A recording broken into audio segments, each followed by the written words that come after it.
Having a garage door opener built in to your motorcycle or scooter is pretty sweet. Before you even get home, half a block away, hit the button, pull right in the garage. If you don't do that, you're like me right now. Got to park in the driveway, get off the bike, open the garage door, go get back on the bike. Might even have to fire back up, drive in the garage, and coming to and from work can just be a pain in the butt that way. So what I'm going to do, got this arcade button, single player off eBay, it's just a few bucks. Took my LiftMaster garage door opener, broke it apart. There is a little button that actuates the opening of and closing of garage door. So this mechanical button in the housing, all it does is it pushes on this component button on the circuit board. And sorry, by the way, my hands are super greasy, just swapped out some jets in a carburetor. But if you take two wires, feed them in through the back of the garage door opener, mine just conveniently had some holes, but you could drill some, and solder those onto the back of this component here, you'll be able to have a remote switch that will do the same thing as actuating that button. And I'm not going to go through that. Every garage door opener is going to be different, likely. And so if you got some basic electronic skills, or you know someone that does, they should be able to very easily figure out where you need to solder those wires. It's a pretty simple job. What I'm going to do now is I'm going to take these little connectors and crimp them on the ends of the wires.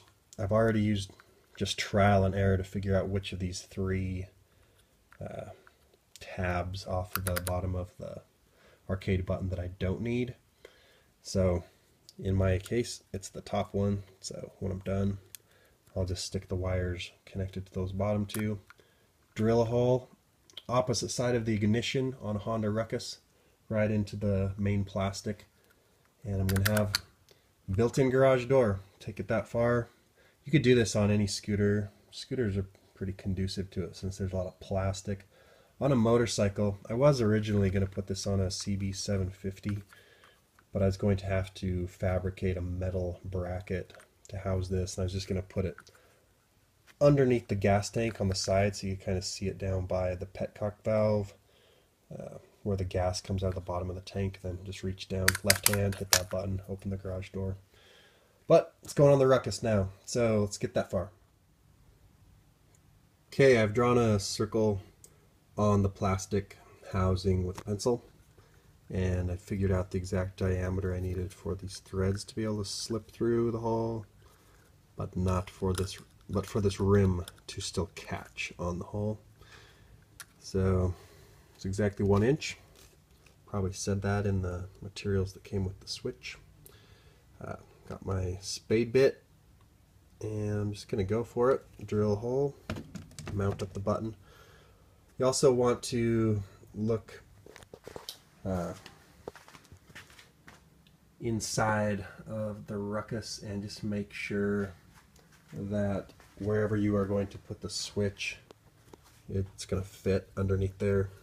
If you put enough tail wires on the garage door opener, you should be able to tape this or mount it somewhere fairly easy, but this button has a lot of depth, so I had to be particularly careful. Drill time. Okay, I've drilled the hole, went pretty good. I'm just going to use this razor, clean it up, mount the button, mount the wires, put it all back together. Okay, here's what it looks like under the hood. Got the switch mounted and the garage door opener, which I'll mount somewhere under there. And then up above, got the button on the plastic.